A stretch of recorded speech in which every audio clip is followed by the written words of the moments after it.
What are your expectations of the upcoming SCO summit, and what are the major issues and topics that India are most interested in?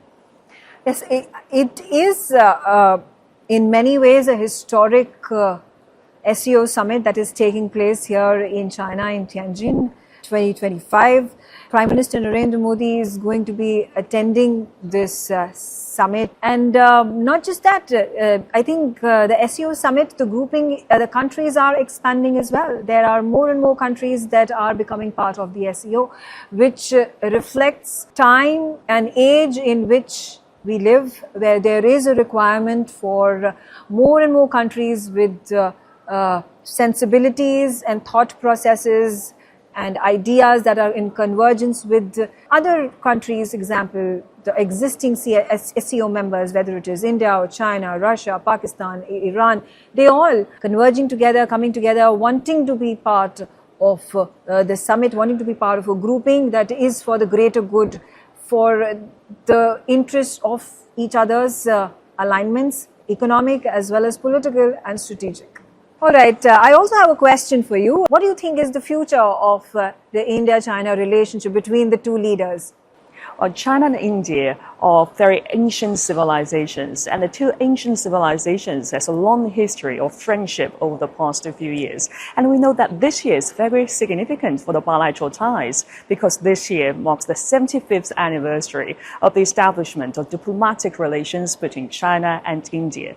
And we've seen that Foreign Minister Wang Yi of China have visited India just a couple of weeks ago, and he just met with Indian Prime Minister Narendra Modi in New Delhi.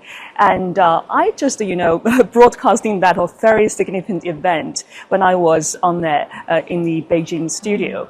And I noticed that one of the signals sent out by the two leaders is that China and India are partners, not rivals. So it is a very clear signal, and that is a turning point for the improvement and development of bilateral relations. And the two sides have made great efforts in boosting bilateral cooperation, not only in economy, energy, and that trade, people-to-people exchanges and culture.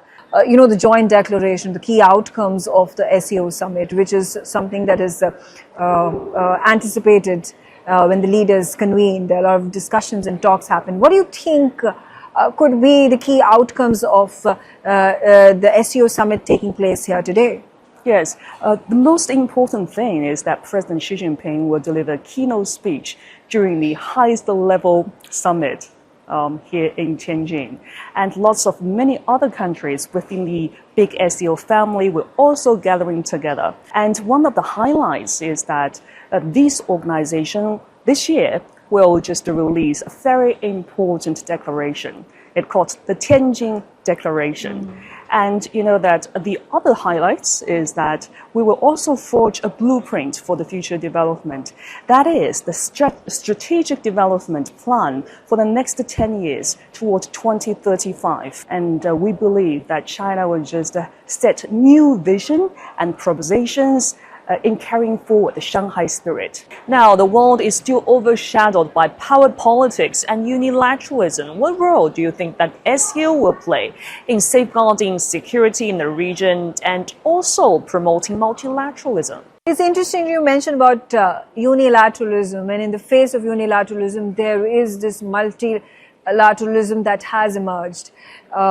We've seen one example of unilateralism coming from the tariffs that have been imposed on, I think, almost all the countries across the globe, which are reeling under this pressure.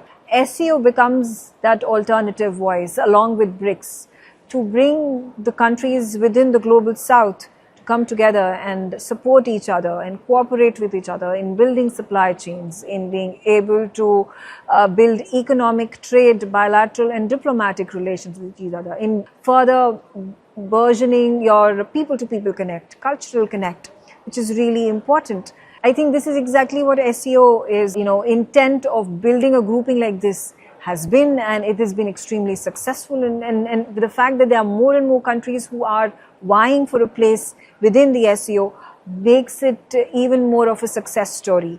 The foundation of the SCO summit was to ensure regional security for its grouping members. And leaders from all these countries, China, Russia, India, Iran, Central Asian countries, they all have come together in their own way to cooperate with each other, to share intelligence, to support each other by way of safeguarding, to ensure borders are safeguarded, to ensure cross-border terrorism does not take place, to ensure that terror financing is reduced to the minimum, completely removed, completely done away with.